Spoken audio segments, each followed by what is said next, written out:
السلام عليكم ورحمة الله تعالى وبركاته. أهلا بكم في قناة ميدينا سبور. اعتبر الناخب الوطني وليد الركراكي أن مواجهة منتخب كرواتيا في مباراة ترتيب كأس العالم لن تكون سهلة بحكم رغبة المغرب في انتزاع المركز الثالث في هذه البطولة. وكشف الركراكي في الندوة الصحفية التي تسبق المباراة أنه تمت محاولة تجاوز الإقصاء القاسي بالنصف النهائي مع التركيز على هذه المباراة أمام خصم سبق أن تواجه معه وستكون مغايرة عن سابقتها في البطولة. وقال الركراكي: ليست مباراة المجموعات ستلعب بحكم أنها مباراة لتحديد المراكز لا لكسب النقاط، لذا ستكون مباراة مفتوحة بين الطرفين.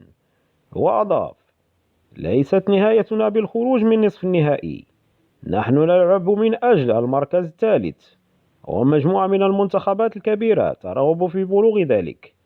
نحن نقترب من طموح نيل لقب كأس العالم للمنتخبات. وبخصوص احتجاج الجامعة الملكية المغربية لكرة القدم عن حكم مباراة فرنسا، أوضح المدرب: بادرة جيدة رغم أنها لن تغير من النتيجة، لكن على الأقل لإنصاف بوفال وتفادي البطاقة الصفراء التي تلقاها.